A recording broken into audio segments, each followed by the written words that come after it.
సామెతల గ్రంథము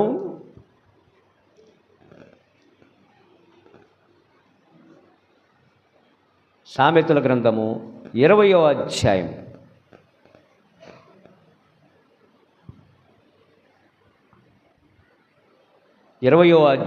10వ వచనాన్ని మనం చదువుకుందాం. తీసారండి. సామెతల గ్రంథము 20వ అధ్యాయము 10వ వచనం చదువమ్మా. వేరు తూనిక రాళ్ళు, వేరు కొంచములు, ఈ రెండును యెహోవాకు హేయములు. మరొకసారి నేను చదువుతానండి. వేరు తూనిక రాళ్ళు, వేరు కొంచములు, ఈ రెండును యెహోవాకు హేయములు. దేవుడు తన వాక్యము మన కొరకు దీవించునుగాక. దయగలిగిన తండ్రి, ఈ చిన్న వాక్య భాగమును మీరు దీవించండి, మాకు పంచిపెట్టండి. నిలబడిన నీ దాసుని మీరు మరుగుపరుచుకుని సత్యమైనటువంటి నీ మాటలను మాకు అనుగ్రహించమని క్రీస్తు నామములో అడుగుచున్నాము తండ్రి, ఆమేన్.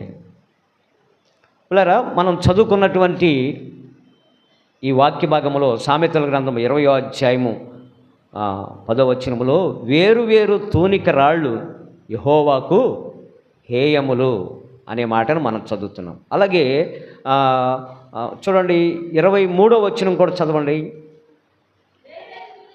వేరు తూనిక రాళ్ళు యెహోవాకు హేయములు, దొంగ త్రాసు అనుకూలము కాదు. వేరు తూనిక రాళ్ళు యెహోవాకు హేయములు, దొంగ త్రాసు అనుకూలము కాదు. చూడండి పిల్లరా, తూనిక రాళ్ళు, త్రాసు. మీకు అర్థమైంది ఇది? తూనిక రాళ్ళు అంటే మరి త్రాసు అంటే అర్థమైందండి. త్రాసు అంటే మన భాషలో ఏమంటాడు, కొంతమంది తరాజు అంటారు, తక్కెడ అంటారు. షాపుల్లో ఇప్పుడు అన్నీ ఇది డిజిటల్ వేయింగ్ మిషన్స్ వచ్చినాయి. అంటే ఏంటి, మనకి ఇప్పుడు మనం ఏదైనా కొట్టుకు వెళ్ళినప్పుడు ఇప్పుడు అంతా డిజిటల్గా ఏం చేస్తున్నారండి, తూకం వేస్తున్నారు మనకి. ఇంతకుముందు మనం ఎక్కువగా ఏముండేవి, తక్కిడి ఉండేది. తక్కిడి ఉండి 2 ప్లేట్లు ఉండి దానిలో ఏం వేసేవాళ్ళు, అర కేజీ రాయి, కేజీ రాయి, ఏమండి 2 కేజీల రాయి, అందరూ తెలుసు కదండి. అది దొంగత్రాసు, తూనిక రాళ్ళు గురించి దేవుడు చెప్తున్నారు. దొంగత్రాసు యెహోవాకు హేయము. ఏంటో వేరు తూనిక రాళ్ళు. వేరు తూనిక రాళ్ళు అంటే అక్కడ అర్థం ఏంటంటే, ప్రియమైన వర్లరా, కేజీ 2 కేజీలు ఈ 2 వేరుగానే ఉంటాయి. అవి కాదు, ఒక్కొక్క పరిస్థితిని బట్టి ఒక్కొక్క రకంగా ఉపయోగించడం. సరే, అంటే ఇప్పుడు ఒక మాట చెప్తా. ఒకసారి నేను మన కొల్లూరులో కొన్ని షాపులు కట్టేసి ఉన్నాయి. అది ఎప్పుడు సాయంత్రం టైము 3 ఆ టైంలో. ఏంటి షాపులన్నీ కట్టేశారంటే, ఏమండి, తూనికలు కొలతల శాఖ వారు తనిఖీలకు వచ్చారంట. తూనికలు కొలతల శాఖ వారు అంటే ఏంటి, ఈ షాపుల్లో వ్యాపారం చేస్తున్నటువంటి రాళ్ళు అవి సరైనటువంటి వెయిట్ కలిగి ఉన్నాయా లేదా, దాని మీద కేజీ అనే రాసి ఉంటుంది. కానీ దాన్ని సరిగ్గా తూకం వేస్తే కొంతమంది అంట అరగదీస్తారంట. ఏంటండి దాని బరువు అంటే, చూడండి, ఇప్పుడు కేజీ పంచదార రావాల్సింది 900 గ్రాములు వచ్చింది అనుకోండి, 10 గ్రాములు అక్కడ ఏమైనట్టండి, మిగిలినట్టే కదా. ఇలా అంటే ఏంటి, రాయి పైకి ఒకలాగానే కనిపిస్తుంది. కేజీ అనో 2 కేజీలనో 5 కేజీలనో కనిపిస్తుంది, కానీ ఆ బరువులో ఏముంటుంది, తేడా ఉంటుంది. ఈ యొక్క తూనికలు కొలతల శాఖ వారి దగ్గర ఏముంటుంది అంటే, ఒరిజినల్ రాయి ఉంటుంది కరెక్ట్గా. ఏమంటే ఆ కేజీకి ఆ రాయి ఎంత బరువు ఉంటుందో అలాంటిదే ఉంటుంది. కాబట్టి దీన్ని తేడా గమనించి వీరు దొంగ వ్యాపారం చేస్తున్నారు. అంటే ఈ శాఖ యొక్క ముఖ్య ఉద్దేశం ఏంటంటే, న్యాయమైన వ్యాపారం చేయాలని, తక్కువ బరువులు కొలతలు ఉన్నటువంటి వ్యాపారస్తులను శిక్షించాలని వారి యొక్క ఉద్దేశం అన్నమాట.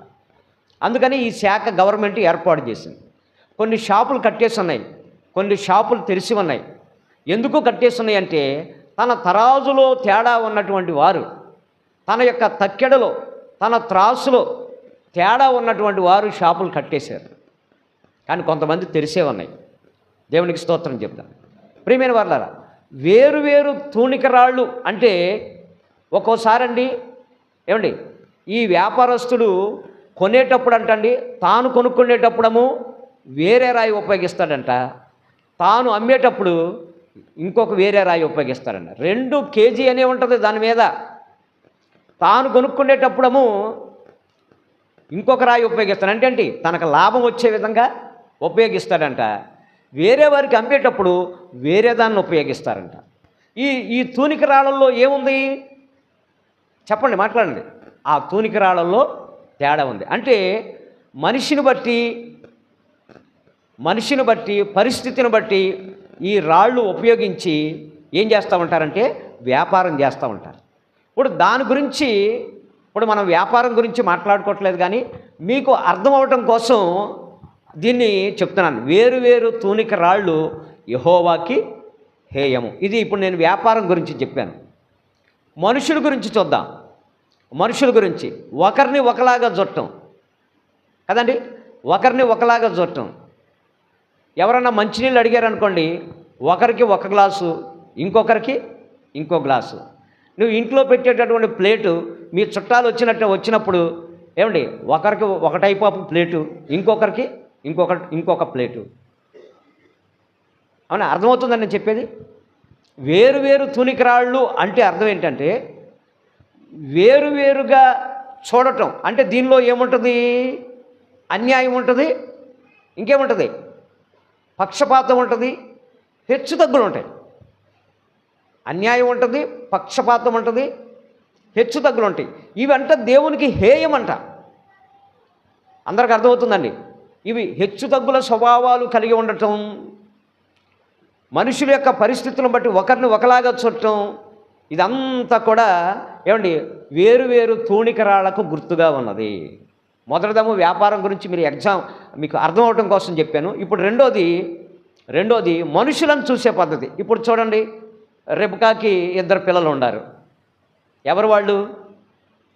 రెబెకాకి 2 పిల్లలు ఎవరు? ఏమా? ఏశావు, యాకోబు. ఏమండి ఏశావుకి నీకు దీవెనలు ఇస్తాను రమ్మని తండ్రి చెప్పినప్పుడు గబగబా ఎవరిని పంపించింది? యాకోబుని పంపించింది. వేరు వేరు తూనికరాళ్ళు ఉపయోగించింది అక్కడ. అర్థమైందండి? ఆ కుమారుణ్ణి ఒకలాగా, ఈ కుమారుణ్ణి ఒకలాగా అక్కడ చూసినట్టు చూద్దాం. మనం యాకోబుకి ఏమండి 2 భార్యలు ఉన్నారు. యాకోబుకి 2 భార్యలు ఉన్నారు. ఎవరండి? లేయా, రాహేలు. రాహేలును ప్రేమించాడు. లేయా ఏమైంది? ద్వేషించబడింది. అంటే ఆ కాలంలో ఏమండి వారు చేసుకున్నటువంటి పూర్వకాలంలో అలా 2 ముగ్గురిని అట్లా భార్యలను చేసుకునేవారు. అప్పుడు దేవుని దృష్టికి హేయంగా ప్రవర్తించాడు. ఏ విధంగా? రాహేలును బాగుగా చూశాడు. ఏమండి లేయా ఏమో ద్వేషించబడింది. లేయా ద్వేషించబడటం చూసి ఆమె గర్భాన్ని దేవుడు తెరిచాడు. చూశారండి? అంటే వేరు వేరు తూనికరాళ్ళు ఉపయోగించడం అంటే ఏంటి? ఎంతమందికి అర్థమైంది ఇప్పుడు దాకా చెప్పింది? వేరు వేరు తూనికరాళ్ళు ఉపయోగించడం అంటే ఇంటి దగ్గర మెలకుగా ఉంటాం, ఇక్కడ నిద్రపోవటం. అంతే కదండి? అంతేనా? అక్కడొకలాగా ఇక్కడొకలాగా. వింటున్నారా? దేవునికి స్తోత్రం చెప్దాం. ఇప్పుడు పెళ్లి కూతురు అనుకోండి, పెళ్లి కూతురు కాబట్టి కొద్ది సిగ్గుగా ఉంటుంది కాబట్టి డేరా ఇక్కడ దాకా దించవచ్చు, ముసుగు ఇక్కడ దాకా దించుద్ది. ఎందుకని? పెళ్లి కూతురు అందరూ చూస్తారు, కొద్ది సిగ్గుపడతారని కదా. ఇప్పుడు మనం మందిరంలో ఉన్నాం, ఈ డేరా దించి నిద్రపోవటం కాదు, చక్కగా మీ ముఖములు అంటే కనపడేటట్టు, దైవజనుడు మీకు కనపడేటట్లుగా నా వైపు చూస్తూ దేవుని యొక్క వాక్యాన్ని వినండి. దేవునికి స్తోత్రం అంట. హల్లెలూయా చెప్దాం. దెయ్యం అంటే దేవుని వైపు సూటిగా చూడలేదంట. విన్నారా? అర్థమవుతుందండి? అంటే మీరు దెయ్యాలు కాదులేండి, చూడలేకపోతున్నారే, నిద్ర వస్తుందా? అందరూ ఒకసారి చప్పట్లు కొడదాం, హల్లెలూయా చెప్దాం అందరూ కూడా. ఎంతమందికి అర్థమైంది ఇప్పుడు దాకా నేను చెప్పింది? వేరు వేరు తూనికరాళ్ళు యెహోవాకు హేయం. ఒకరిని మనుషుల్లోనము ఒకరిని ఒకలాగా చూడటం, లేకపోతే మరి వ్యాపారం వస్తే ఒకరిని ఒకలాగా చేయటం. సరే, వీటిని పక్కన పెట్టి ఇప్పుడు ఈ తూనికరాళ్ళు మనకి మనుషుల గురించి వద్దు, వింటున్నారమ్మా? వ్యాపారం గురించి వద్దు, ఇప్పుడు జరిగేవి వద్దు. అసలు దేవునికి మనకి దేవునికి లోకానికి ఏ విధమైన తూనిక రాళ్ళు ఉపయోగిస్తున్నాం అన్నది ఇప్పుడు మనం చూసుకుందాం. ఈ లోకంలో ఉన్న వ్యర్థమైన మనకొద్దు. చెప్పినా ఏం చేస్తారండి? మీ అబ్బాయిని అటు చూస్తున్నా, మీ అమ్మాయిని ఎలా చూస్తున్నా, మీరు వింటారా? మనసులో ఉన్న ప్రకారమే చేస్తారు. వాళ్ళని ఎలా చూస్తున్నారు, వీళ్ళని ఎలా చూస్తారంటే ఇది వారి బుద్ధులు బట్టి ఉంటాయి, మార్చేది కాదు. ఇప్పుడు ఈ తూనిక రాళ్ళు దేని గురించి అంటే ఇప్పుడు మనం చెప్పబోయే మాట ఆత్మ సంబంధమైన వాటికి, శరీర సంబంధమైన వాటికి మనం ఇచ్చేటటువంటి తూనిక ఏ విధమైనటువంటి. ఇంకో మాట ఉంది, 11వ అధ్యాయం 11వ వచనం చదవండి. సామెతల గ్రంథంలో, సామెతల గ్రంథం ఏంటమ్మా 11:1 దొంగ త్రాసు యెహోవాకు హేయము, సరి అయిన గుండు ఆయనకి ఇష్టము. అమ్మా ఏ గుండె వేయాలంట? సరైన గుండె వేయాలంట. వింటారండి? దొంగ త్రాసు ఉండకూడదంట, సరైనటువంటి గుండు వేయాలంట. ఇప్పుడు చూడండి, ఆత్మ సంబంధమైన విషయాలకి, శరీర సంబంధమైనటువంటి విషయాలకి మనిషి ఉపయోగించినటువంటి తూనికరాళ్ళు చూడండి.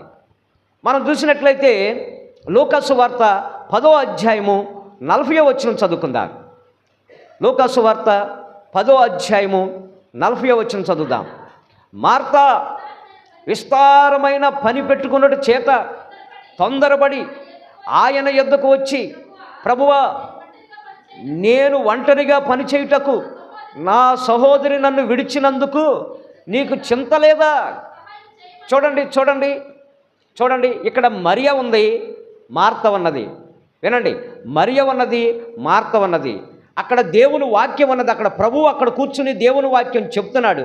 ఇంకో ప్రక్కన విస్తారమైనటువంటి పని ఉన్నది. దేనికి సరైన గుండు వెయ్యాలి చెప్పండి? సరైన గుండు దేవునికి ఇష్టం అన్నాడు కదా. సరైన గుండు దేనికి వెయ్యాలి? దేనికి వెయ్యాలండి? మరియ ప్రభువు యొక్క పాదాల దగ్గర కూర్చుని వినటానికి ఆమె ఇష్టపడింది. ఈమె గుండు ఈమె యొక్క తూనిక ఎవరికి వేసిందండి? పనికే వేసింది మార్త. మరియ దేవునికి విలువిచ్చింది, మార్తము పనికి విలువిచ్చింది. ప్రియమైన వీరులారా, వేరు వేరు తూనికలంటే అర్థం ఏంటో తెలుసండి? దేవునికి ఏమో ఒకలాగా, పని దగ్గరకు వచ్చేలాగా ఒకలాగా. ప్రియమైన వారులారా, సరైనటువంటి గుండు ఎవరికి వేస్తున్నావు నువ్వు? ఇప్పుడు చదివాం, సరైనటువంటి గుండు దేవునికి ఇష్టమైంది. సరైన గుండు ఎవరికి వేయాలి? సరైన గుండు ఎవరికి వేయాలి చెప్పండి? అమ్మ, గుండు అంటే ఇంకేంటో అనుకున్నారు? ఆ త్రాసు. ఒక ప్రక్కన దేవుని వాక్యం ఉంది, ఇంకో ప్రక్కన విస్తారమైనటువంటి పని ఉంది. సరైనటువంటి గుండె ఎవరికి వేయాలండి? దేవుని వాక్యానికి వేసింది మరియ. కానీ మార్త ఎవరికి వేసుకుందండి? పనికే వేసుకుంది. విన్నారండి? అందుకనే ఆదివారమే ఆఖరి అరగంటలోనే కనపడతారు చాలామంది. మిగతా రోజుల్లో ఇక ఏ ప్రార్థన లేదు, వాళ్ళ గుండ్లన్నీ దానికే వేసుకుంటున్నారు. దేనికండి? సరైనటువంటి తూనిక వేయట్లా ప్రభువుకి. ఆత్మ సంబంధమైనటువంటి వాటికి వేరు వేరు తూనికరాలు. ప్రభువుకి ఒకలాగా, పని చేసుకోవడానికి ఎంతసేపు అయినా, ఎన్ని రోజులైనా విరామము లేకుండా. అందుకే చెప్తా ఉంటాను నేను, మీరు ఈ దేశంలో కాదు ఉండాల్సింది, నార్వే అనే దేశంలో ఉంటే అక్కడ సూర్యుడు అస్తమించడు.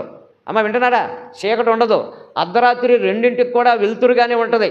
మీరు అక్కడ కనుక పొలం వేసుకున్నారనుకో, విన్నారా, అసలు చీకటి అనేది ఉండదు. ఇక అక్కడే ఎంతసేపు అయినా చేసుకోవచ్చు. ప్రియమైన వారులారా, నీవు ఉపయోగించేటటువంటి తూనిక రాళ్ళు ప్రభువుకి ఒకలాగా వేస్తున్నావు, నీ పనికి ఒకలాగా వేస్తున్నావు. అప్పుడు ప్రభు గద్దించాడు, మార్తా మార్తా, నువ్వు అనేక విషయాల గురించి తొందరపడుతున్నావు, కానీ అవసరమైంది ఒక్కటే. అందుకే నేను చెప్తా ఉంటాను, ఎప్పుడు ఎవరిని కదిలిచ్చినా సరే, నాకు ఇప్పుడు పడదు, ప్రార్థనకు రమ్మన్నా ఇప్పుడు పడదు అంటారు. ఎప్పుడో పడిపోతారు. ఇక ప్రియమైన వారులారా, దేవునికి సరైనటువంటి గుండును ఉపయోగిస్తున్నావా? నీవు దేవునికి సరైనటువంటి విధానం ఉపయోగించకపోతే అది హేయము అని దేవుని వాక్యం మనకి చెప్తుంది. చూడండి, లూకాసు వార్తలోనే 10వ అధ్యాయంలోనే 14వ అధ్యాయం చూడండి. 14వ అధ్యాయము 17వ వచనం చదువుకుందాం. 14వ అధ్యాయం 17వ వచనం. విందు కాలమందు అతడు విందు సిద్ధమయ్యున్నది, రండని వారితో చెప్పుటకు దాసుని పంపెను. అయితే వారందరూ ఏక మనసుతో నెపములు చెప్పసాగిరి. మొదటివాడు, నేను ఒక పొలము కొని ఉన్నాను, అవశ్యముగా వెళ్ళి చూడవలెను. దానికి ఏమో తగిలిచ్చాడు, మళ్ళీ నన్ను క్షమించవలెను. రాకపోగా మళ్ళీ ఏంటంటే దీనికి ఒక ట్యాగ్. మళ్ళీ ఇక్కడ ఒక విందు సిద్ధపరచబడింది, పరలోకపు విందు. అది రక్షణ అనేటటువంటి విందు. ఆ విందు సిద్ధపరచబడింది. పక్కన ఈ లోకంలో ఏముందంటే, ఒక పక్కన పొలం ఉంది, ఒక పక్కన ఎడ్లు ఉన్నాయి, ఒక పక్కన కుటుంబం ఉంది. ఈ వేరు తూనిక రాళ్ళు తన పొలానికై ఒక రకంగా ఉపయోగించింది, దేవునికి ఒక రకంగా. పొలం అంటే బాగానే పరిగెత్తింది, ఎడ్లంటే బాగానే పరిగెత్తున్నావు, కుటుంబానికి సంబంధించిన వాటిలో బాగానే పరిగెత్తుతున్నావు. కానీ దేవుని దగ్గరకు వచ్చేటటువంటి ఉపయోగించేటటువంటి ఏమండి ఆ యొక్క తూనిక రాయి ఉందో చూసారా, నీ సొంత వాటికి ఒక రాయి ఉపయోగిస్తున్నావు. ఏమండి దేవుని విషయాలు, ఆత్మ సంబంధమైన విషయాలు వచ్చేసరికి ఒకలాగా వేస్తున్నావు. అది హేయము అంటున్నాడు దేవుడు. హేయమండి. ఏమంటే పరలోక విందు ఏర్పాటు చేసి, ఏమంటే దైవజనుడు చక్కగా ప్రార్థన ఏర్పాటు చేసి, మ్యూజిక్ ఏర్పాటు చేసి, పాటలు, ఆరాధన, సంగీతం, రకరకాలైన మంచి దైవ వర్తమానాలు నీ కొరకు సిద్ధపరచబడి ఉంటే నీ గుండె ఎవరికి వేస్తున్నావండి? నీ తూనిక ఏమంటే ఎవరికి వేస్తున్నారండి? పొలం వెళ్ళాలి నేను, ఏమండి ఎడ్లు ఉన్నాయి, నాకు కుటుంబం ఉందని.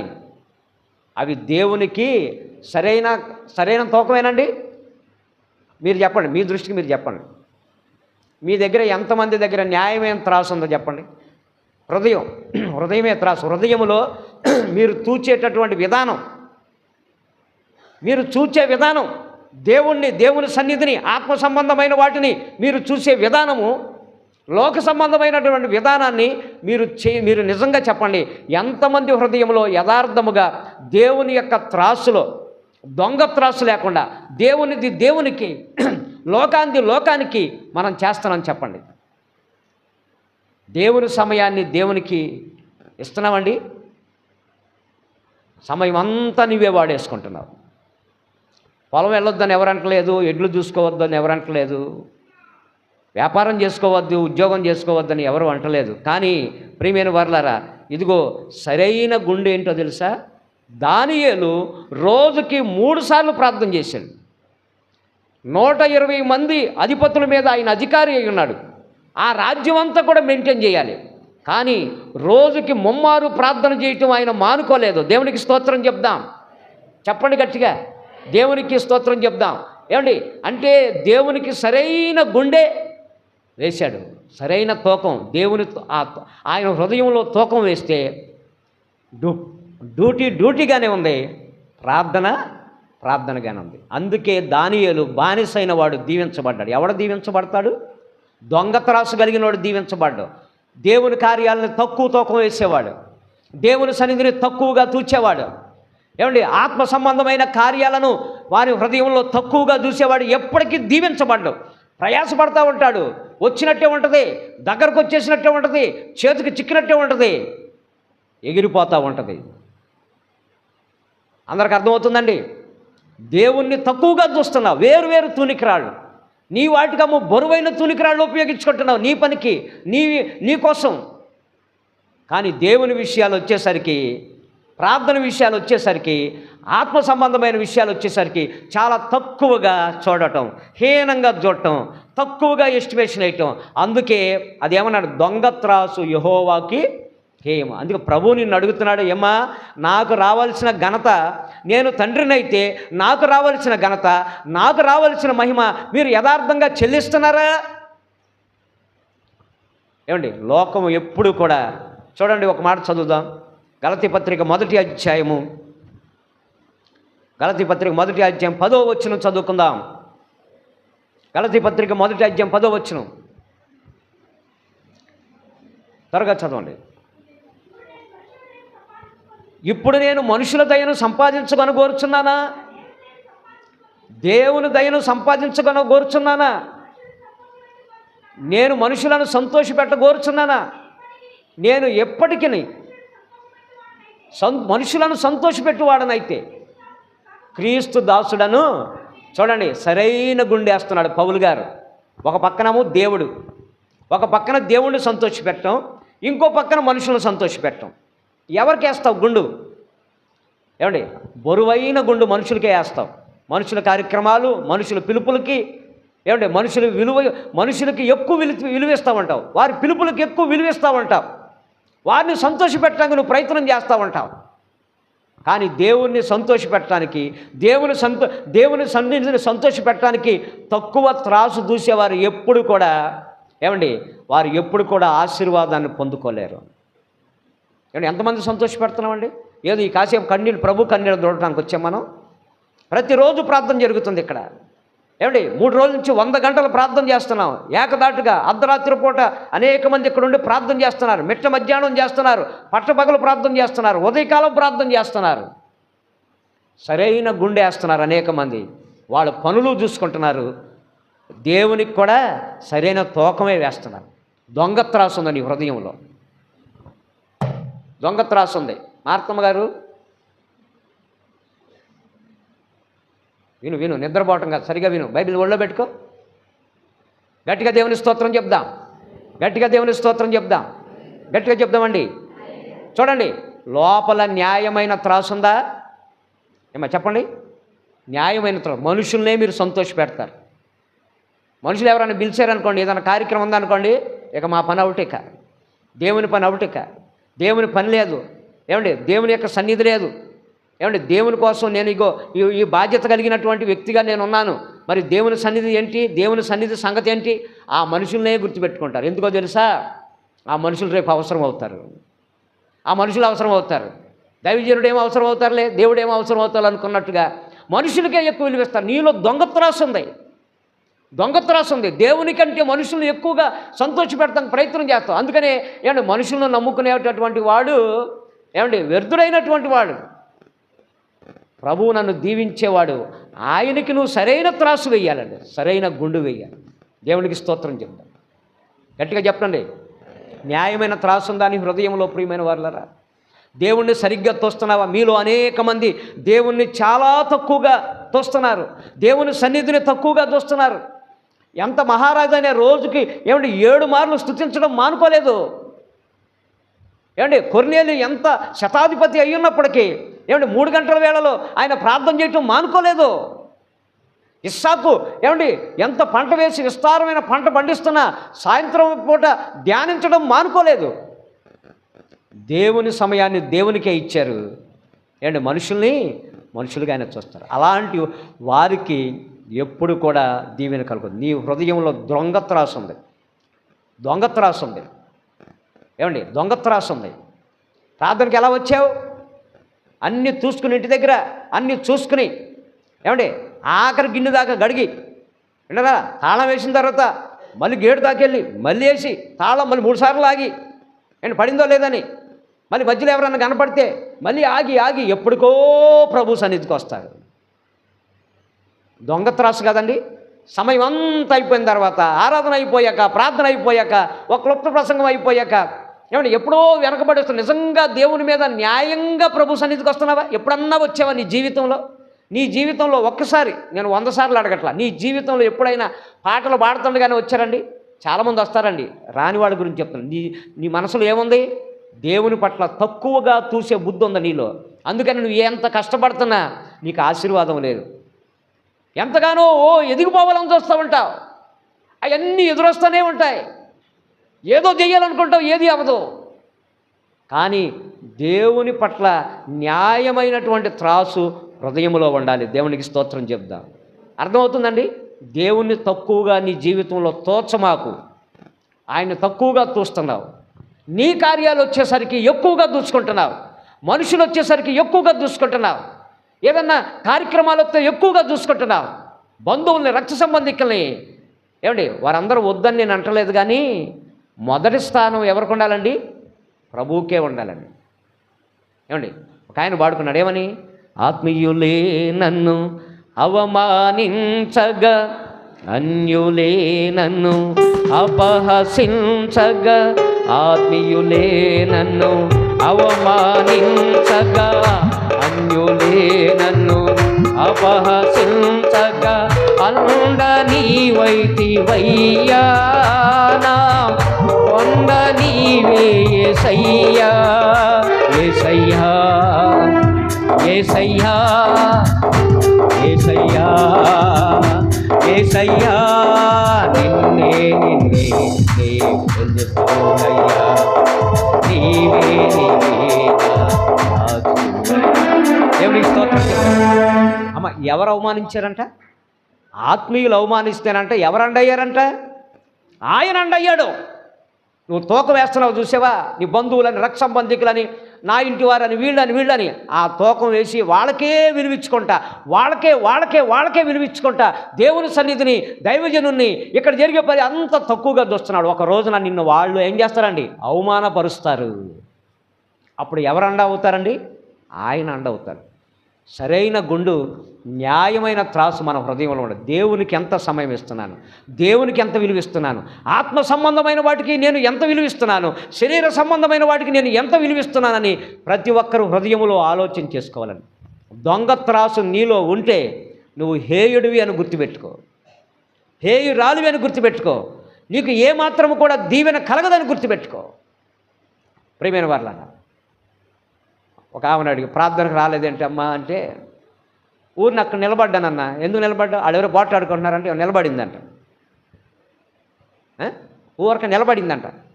చూసారా, ఆ బరువైన తూకం రాయి వాళ్ళకి వేసింది. వాళ్ళ భార్య భర్తలు ఏదో కీసులు ఆడుతూ ఉండాలి. నీకెందుకు? అవి వినాలి, విని దేశం అంతా సాటించాలి. తూకం దేనికి వేసిందండి? ఆ పాటలు ఆడుకునే వాళ్ళకి తూకం వేసింది, రాత్రి ప్రార్థన వేసేసింది. వింటున్నారండి? వాళ్ళు ఎవరో పప్పలు ఉండమన్నారంట, తూకం దానికి వేసింది, ఇది వదిలేసింది.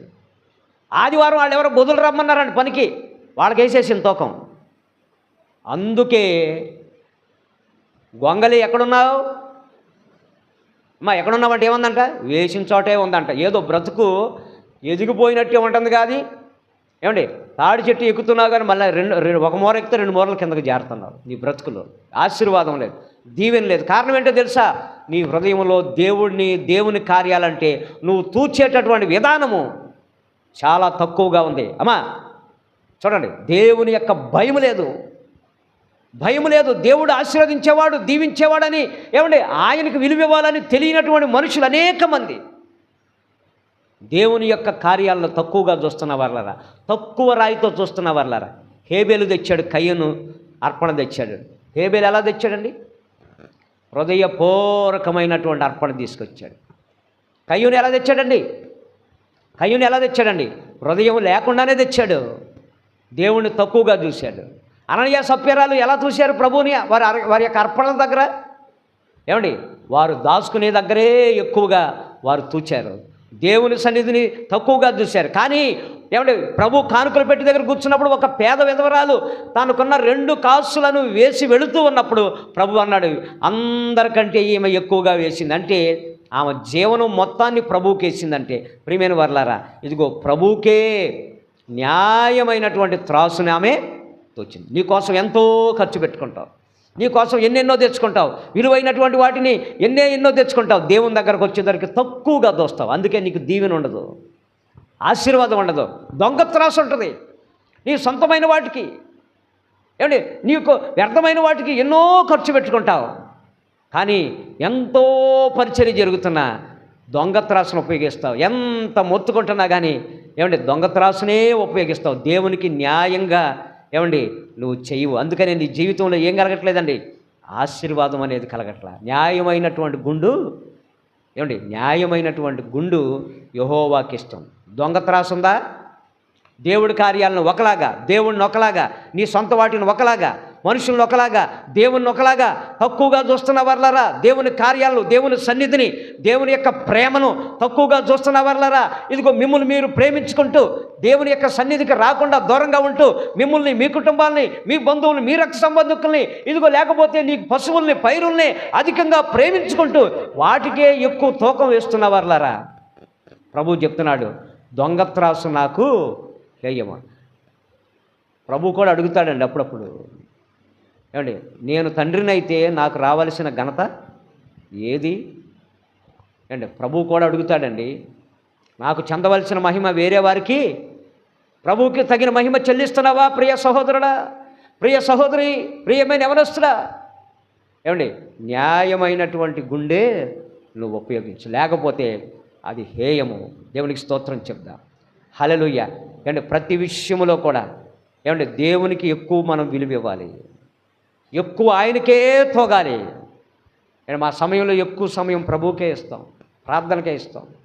మా కార్యక్రమాలన్నీ కూడా ఎక్కువ శాతం ప్రభువుకే సమయం. మేము సేవ చేస్తాం కాబట్టి మేము సమయం ఇస్తామని మీరు అంటారు, నిజమే. కానీ మీరు సేవ చేయకపోయినా మీ పనులు మీరు చూసుకుంటానైనా దేవునికి ఇవ్వాల్సిన సమయాన్ని దేవునికి ఇవ్వాలి. దేవుని పక్కన పెట్టేసి సరైన తూకం వేయకుండా మనుషుల కోసం పరిగెత్తున్న వాళ్ళరా నీ జీవితంలో ఏది కూడా నువ్వు పొందుకోలేవు. ఏమండి యవనస్తుడి దగ్గరికి వచ్చాడు. యవనస్తుడు వచ్చి, అయ్యా నిత్యజీవం పొందడానికి నేనేం చేయాలంటే ఏమన్నాడండి?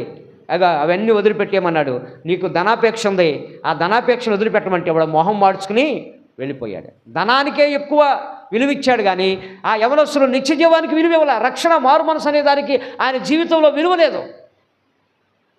ప్రియమైన వాళ్ళారా, నీ జీవితంలో కూడా రక్షణ పొందటం, మారు మనసు పొందటం, దేవుని కొరకు జీవించడం అనే దానికి విలువ ఉందండి? దానికి ఏమైనా విలువ ఉందా? చాలా తక్కువగా చూస్తున్నారు. ఉపవాస ప్రార్థన అంటే తక్కువగా చూస్తున్నారు. రక్షణ పొందటం అంటే, దిద్దుబాటు అంటే తక్కువగా చూస్తున్నారు. దొంగత్రాసు యెహోవాకు ఏంటి హేయము అంటున్నాడు. దేవుని స్తోత్రం చెప్దాం. హల్లెలూయా.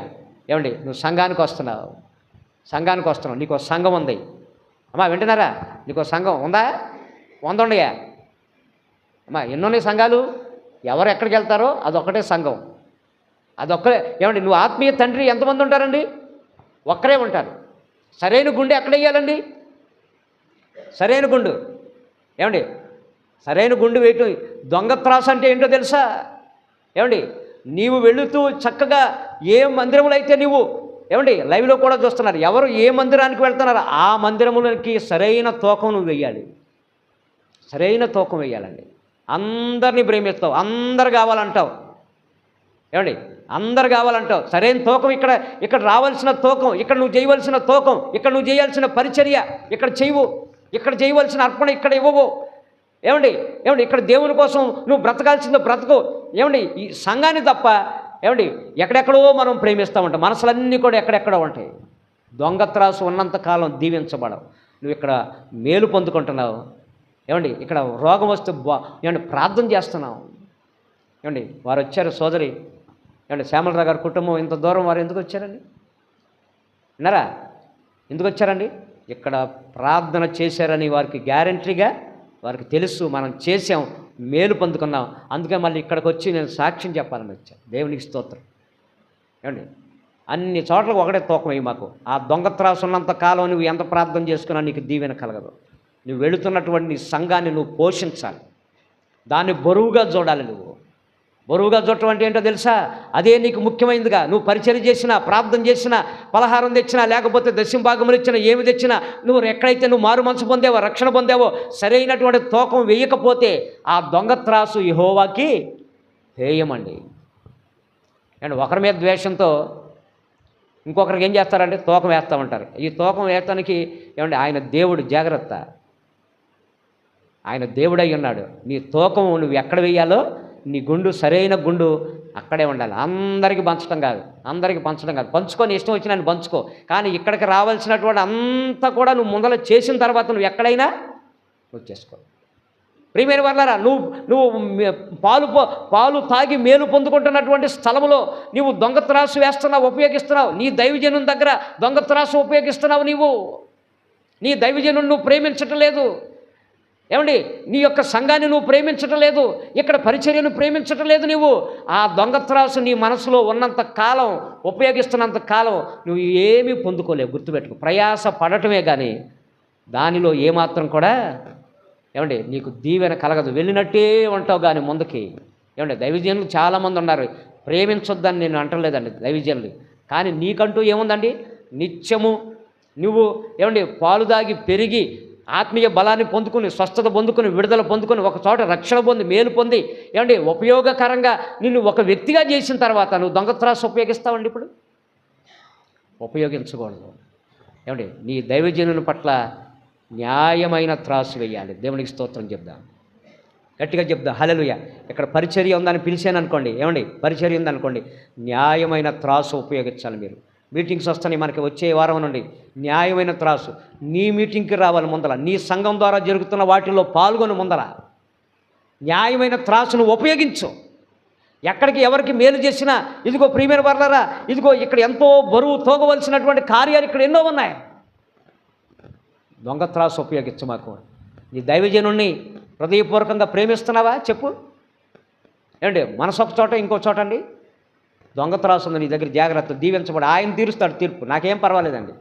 ఏమండి, మీరు అందరూ ప్రేమించినా ప్రేమించకపోయినా, ఒకవేళ అంటే ఇప్పుడు నేను ఒక్కడి సంగతి అట్లా, చాలామంది దైవజనుల యొక్క పరిస్థితులు ఏంటంటే, అనేక మందిని వాళ్ళు ఉపయోగకరమైన వ్యక్తులుగా చేసిన తర్వాత ఆ దైవజనులకి మస్కా కొట్టేసి, ఏమండి వారు ఏమండి ఆ యొక్క సంఘానికి వారు చెందవలసిన వాటిని చెందించకుండా దొంగ త్రాసు ఉపయోగించి ఏమండి రకరకాలుగా ఉంటున్నారండి. ఆ దొంగ త్రాసు ఉపయోగిస్తే ఏమాత్రం కూడా దేవుడు ఒప్పుకోడు.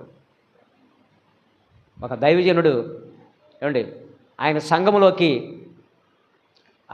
ఒక కొత్త జంట వచ్చారంటండి. ఇద్దరు భార్యాభర్తలు వచ్చి కూర్చున్నారంట. ఆ దైవజనుడు ప్రార్థన చేస్తున్నారు. ప్రార్థన చేస్తా ఇద్దరు కొత్తగా మీరు మందిరానికి వచ్చారు, లేచి నిలబడండి అన్నాడంట. నిలబడ్డారంట వాడిద్దరు భార్యాభర్తలు. వాళ్ళు అంటున్నారంట, మీరు మీ దైవజనుని మీద కోపగించుకుని, వింటున్నారండి, మీరు మీ దైవజనుని మీద కోపగించుకుని మీరు ఇక్కడికి వచ్చారు. అది దేవుడు నాతో చెప్తున్నాడు, మీరు వెంటనే వెళ్ళిపోవాలి, వెళ్ళి మీ దైవజనునికి లోబడి ఉండమని చెప్పాడు. దేవుని స్తోత్రం, చప్పట్లు కొడుతూ మహింపడ్డాడు. ఏమండి, దేవుడు ఎక్కడైనా ఒకటే, ఆ న్యాయమైన త్రాసును ఉత్తూయాలి, జాగ్రత్త. లేకపోతే దేవుడు ఎక్కడికి వెళ్ళినా ఏమండి నిన్ను పట్టుకుంటారు. ఉంటుందండి, ఉంటుందండి. మనమనే కాదండి, లైవ్లో చూస్తున్న వారు ఎంతోమంది ఉన్నారు. వారు వారి యొక్క సేవకుల్ని, వారి సంఘాన్ని పోషించాలి. ఆ దైవజనుడికి సరైన గుండు వేయాలి, సరైన తూలుకు వేయాలి. ఆయన్ని మీరు ప్రేమించాలి. ఆ సంఘంలో జరుగుతున్న కార్యాలకు ఎక్కువ సపోర్ట్ చేయాలి. అండ్ ఒక చోట రక్షణ, ఇంకో చోట ఇంకోటి, ఒక చోట మేలు పొందుకుంటాం, ఇంకో చోట. ఆ దొంగ త్రాసు నీ దగ్గర ఉంటే దేవుడు నీకు మేలు ఇచ్చాడు. న్యాయంగా ఉండు. దేవుని స్తోత్రం చెప్దా, న్యాయంగా ఉండు. లేరా, న్యాయమైనటువంటి త్రాసు నీ దగ్గర ఉన్నప్పుడు ఏమండి అది దేవునికి ఇష్టమైనటువంటిది. అందరూ ఒకటే అనమాకు, విన్నారండి, అందరూ ఒకటే, అన్ని ప్రార్థనలు ఒకటే అనమాకు. ఏమండి, శంకర ప్రార్థన, పరిచయ ప్రార్థన ఒకటేనా? దేవుడే చెప్పాడు రెండు ప్రార్థనలు. మనకు ఒకటి ఉంటుంది. ఏ ప్రార్థన అయినా ఒకటి కదా, ఏ ప్రార్థన అయినా ఒకటి కదా. ఏమండి, చాలామంది క్రైస్తవులు వాడే అన్ని ప్రార్థనలు ఒకటే, అన్ని సేవకులు ఒకటే అంటారు. ఏమండి, ఎవరిని విమర్శిస్తాం కాదు. ఏమండి, అక్రమం చేయవారులారా నా యొద్ద నుండి తొలగిపోండి అన్నాడు దేవుడు. ఎవరిని? వాళ్ళని, సేవకులను. ఆయనే అన్నాడు. శంకర ఒకడు ప్రార్థన చేస్తున్నాడు, ఇంకోటి ఏం చేస్తున్నాడు? ఏమండి, పరిచయుడు చేస్తున్నాడు. వాళ్ళిద్దరు ప్రార్థనలు ఒకటే అన్నాడా? ఏమండి, బయలుదేవతకి వాళ్ళు ప్రార్థనలు చేస్తున్నారు, గట్టి గట్టిగా అరుస్తున్నారు. ఏలియా ప్రార్థన చేస్తున్నాడు, ఒకటే అన్నాడండి దేవుడు. ప్రార్థనలు కూడా అన్నీ ఒకటి కాదు, వింటున్నారండి. ఆత్మతో సత్యముతో ఆరాధించేవన్నీ కూడా ప్రార్థనలే. దేవునికి స్తోత్రం చెప్దాం, హల్లెలూయా. అండ్ ఆత్మతో సత్యంగా లోపల ఎలాంటి స్వార్థం లేకుండా చేసే అన్ని ప్రార్థనలు కేవలం దేవునికి మాత్రమే మహిమ కలిగించే ఏ ప్రార్థన అయినా సరే ఇష్టమే. కానీ ఎంతోమంది వేషధారణ ప్రార్థనలు ఉన్నాయి, వేషధారణ సేవకులు ఉన్నారు, డబ్బు కోసమే పనిచేసే వాళ్ళు ఉన్నారు. ఏమండి, వారు కూడా నీకు సేవకులే అనిపిస్తుందా? ఒక్కరోజు కూడా, ఒక్క కూటం కూడా పెట్టని వారు, ఒక ప్రార్థన కూడా పెట్టని వారు, దేవుని కోసం కష్టపడినటువంటి వారు కూడా సేవకులుగానే కనపడుతున్నారా నీకు? ఏమండి, మనకు స్త్రీల కూడికలు ఉన్నాయి వచ్చే నెలలో. ఏమండి, ఈ నెలలో ఉన్నాయి. ప్రతి శుక్రవారం తప్పకుండా స్త్రీల కూడిక జరుగుద్ది ఇక్కడ. ఒకసారి ఎక్కువ మంది వస్తారు, ఒకసారి తక్కువ వస్తుంది. ఆ శుక్రవారం స్త్రీల కూడిక వేరే చోట ప్రార్థన లేకపోతే శుక్రవారం స్త్రీల కూటం జరగకుండా ఎప్పుడూ ఉండదు. స్త్రీల సభలు పెడుతున్నామంటే దానికి ఒక అర్థం ఉంది. ప్రతి శుక్రవారము స్త్రీలని బలపరచడానికి. ఏమండి, ఎవరు అర్హులు? స్త్రీలను నిజంగా బలపరిచేటటువంటి టైమింగ్స్ ఎప్పుడు? సంవత్సరానికి 2 రోజులు 3 రోజులైనా సమయం ఉన్నప్పుడల్లా ప్రతి శుక్రవారం 4 రోజులు పెట్టి 2 రోజులు మానేయటం, 4 రోజులు పెట్టి అసలు శాంతం మానేయటం. ఏమండి, వేషధారణ కాదండి. వేషధారణ అనిపించట్లేదా? అన్నీ కరెక్ట్గానే అనిపిస్తున్నాయా నీకు? కష్టపడేటటువంటి ప్రయాసపడేటటువంటి సేవకులకి సరైన గుండు వేయి. అన్నీ ఒకటే అనమాకు, అన్నీ ఒకటే మాకు. వేషధారులు తెలియట్లేదా నీకు? ఏ రోజు ఒక్కరోజు కూడా మన షిలోహు ప్రేయర్ అవర్లో ఒక్కరోజు కూడా ఎవ్వరం ఖాళీగా ఉండవు. ఏమండి, ఏదో ఒక కూటం పెడతానే ఉంటాం, ఏదో ఒక కూటం. ఏమండి, ఏదో ఒక కూటం. ఎందుకో తెలుసా? ఒక్కరోజు కూడా వేస్ట్ అవ్వకూడదు. ఒక్కరోజు కూడా తిని పడుకోవాలని ఏ రోజు కూడా అనుకోం మేము. పిల్లలకనో, యవనస్తులకనో, పురుషులకనో, ఏమండి, లేకపోతే ఫ్యామిలీ ప్రేయర్ అనో ఏవో ఒకటి జరుగుతానమంటాయి. అది న్యాయమైన త్రాసు. అది హల్లెలూయా చెప్దాం. షిలోహు ఏంటండి? న్యాయమైన త్రాసు. న్యాయమైన వచ్చిన సొమ్మంతా కూడా దేవునికే ఖర్చు పెడతా ఉంటాం. న్యాయమైన త్రాసు. ఇప్పుడు వచ్చే ఆదివారం నుండి అనేక ప్రాంతాలు మీటింగ్స్ ప్రారంభించబడుతున్నాయి. ఏమండి, ఎంత ప్రయాసం, ఏ సపోర్ట్ మనకు లేదు. వచ్చినవన్నీ ఊడ్చుకుని వెళ్ళి మీటింగ్స్ పెడుతున్నాం. న్యాయమైన త్రాసు. తెలుస్తుందా నీకు? ఏమండి, దైవజనుడు ఎక్కడికి వెళ్ళడో, ఏమండి, వాళ్ళింటికి వీళ్ళింటికి వెళ్ళి, ఏమండి, అడుక్కోదే ఎక్కడ కూడా మోకాళ్ళ నుంచి ప్రార్థన చేస్తాడు. సంఘానికే చెప్తాడు, మోకాళ్ళ నుంచే ప్రార్థన చేస్తాడు. ఇంటింటికి తిరిగి, ఏమండి, ఇంటింటికి తిరగడం. అర్థమైందా? ఇంటింటికి తిరగడం అంటే గృహాలు దర్శించడం అది వేరు. ఇంటింటికి తిరిగి, ఏమండి, ఎంత సంపాదన వచ్చిందో ఏంటో అవేం లెక్క పత్రాలు లేకుండా మోకాళ్ళు నమ్ముకుంటాడు. దేవునికి స్తోత్రం. నువ్వు ఏ గుండె వేస్తున్నావు? ఏమ్మా, చెప్పేటప్పుడు ముఖ్యమైన విషయాలు చెప్పేటప్పుడు కూడా ఈ నిద్రే. ఏమంటే, ఏ గుండె వేస్తున్నావు? నిరంతరము కష్టపడి ప్రార్థన చేస్తున్నటువంటి నీ సేవకులు ఏ రోజైనా సరే ఖాళీగా నీకు కనిపించారా? సరైన గుండె ఉపయోగిస్తా అన్నీ ఒకటేనా? వేషధారులతో కలుపుతావా? వేషధారులను ఏమండి, ఏమండి, ద్రవ్యాన్ని, ఏమండి, దేవునికి సరిగ్గా కష్టపడని వారు, ప్రయాసపడిన వారు ఒకటేనండి. జాగ్రత్త, జాగ్రత్త. దేవుణ్ణి ఉపయోగించుకుని వ్యాపారం చేస్తున్నవాళ్ళు, దేవుణ్ణి ఉపయోగించుకుని డబ్బు దండుకుని సంపాదించుకునేవాళ్ళు ఏమంటే బయలుదేరారు. జాగ్రత్త. సరైనటువంటి ఏమంటే గుండె ఎవరో గుర్తించు. నువ్వు, నీ సేవకులు, నీ సంఘము లైవ్లో వింటున్నవారు, ఏమంటే లైవ్లో వింటున్నవారు, మీరు ఎక్కడికి వెళ్తున్నారో మందిరానికి, ఆ మందిరంలో నీ యొక్క దైవజనుడు నీకు కష్టపడి నీ కొరకు ప్రార్థన చేస్తున్నాడు. ఎర్రి చూపులు చూడమాకండి మీరు. నీ సరైనటువంటి బరువు, నీ సరైన పరిచర్య, నీ సరైన ప్రార్థన ఇదిగో నీ సంఘములోనే ఉండాలి. అది నీ సంఘంలో. అన్ని ప్రార్థనలు ఒకటని అనమాకు. ఎర్రివాళ్ళు మాట్లాడే మాట. అందరు సేవకులు ఒకటే అని అనమాకు. ఏమండి, దేవుని కోసం కష్టపడే వాళ్ళ ఎప్పుడు కూడా సేవకులు మంచివాళ్ళేనండి. దేవుని కోసం ప్రయాసపడి కష్టపడి ప్రార్థన చేసుకుని విశ్వాసంలో వెళ్ళేవారు అందరూ దేవుని సువార్తను మాత్రమే ప్రకటించాలనుకునే సేవకులు ఎప్పుడు కూడా ఒరిజినల్ సేవకులే. దేవుణ్ణి ఉపయోగించుకుని డబ్బు, పేరు, ప్రఖ్యాతులు సంపాదించుకునేవాడు వేషధారులు. గుర్తుపెట్టుకో. నీ సేవకుడు ఆకలితో ఉన్నప్పుడు, నీ సంఘం అవసరతలో ఉన్నప్పుడు ఆ అవసరాలు తీర్చకుండా మనుషుల మెప్పు కోసం ఎవరో అవసరతలు తీరుస్తావా? ఆ దొంగ త్రాసు నీ మనసులో ఉన్నంత కాలము నీకేం కలగదండి? నీకు దీవెన కలగదు. గుర్తుపెట్టుకో. సరైన గుండు వెయ్యి. సరైన నా సేవకులు ఇక్కడ ఉన్నారు, నా సంఘం ఉంది, నా కోసం ప్రయాసపడేవారు, ఏమంటే నా కొరకు ప్రార్థించేవారు ఉన్నారనే హృదయం నీకుందండి. ఎప్పుడైతే న్యాయమైనటువంటి గుండు హృదయం నీ త్రాసు నీకు ఉంటుందో, అందరిని ఒకే దానిలో తోసమాకు. విన్నారండి? అందరిని ఒకే లెక్కలో కొట్టుకెళ్ళమాకు. అన్ని ప్రార్థనలు ఒకే లెక్కలో కొట్టుకెళ్ళమాకు. వెళ్ళేవంటే అది న్యాయం కాదు. న్యాయంగా ఆలోచించేసి ప్రియమైన వారలారా, దేవుని పట్ల న్యాయంగా ఉండండి. నీ పనుల కంటే దేవునికి ఎక్కువ సమయం ఇవ్వండి. నీ కుటుంబానికంటే దేవునికి సమయం ఇవ్వండి. నీ కుటుంబంతో పాటు, నీ పశువులతో పాటు దేవునికి సమయం ఇవ్వండి. నీ పనులే కాదు, దేవుని యొక్క పరిచర్యకు కూడా సమయం ఇవ్వండి. న్యాయంగా ఉండండి. నీ హృదయంలో న్యాయంగా ఉంటే ఆయన కూడా నీ పక్షాన్ని కూడా న్యాయంగానే ఉంటాడు. కాబట్టి ప్రియమైన వారలారా, సరైనటువంటి గుండు వేసి దేవునికి న్యాయమైన మనసును కలిగి మన జీవితంలో దేవుని యొక్క దీవెన మనం పొందుకుందాం. దేవుడి మాటలు మన కొరకు దీవించును గాక. ఆమేన్. ప్రార్థన చేసుకుందాం.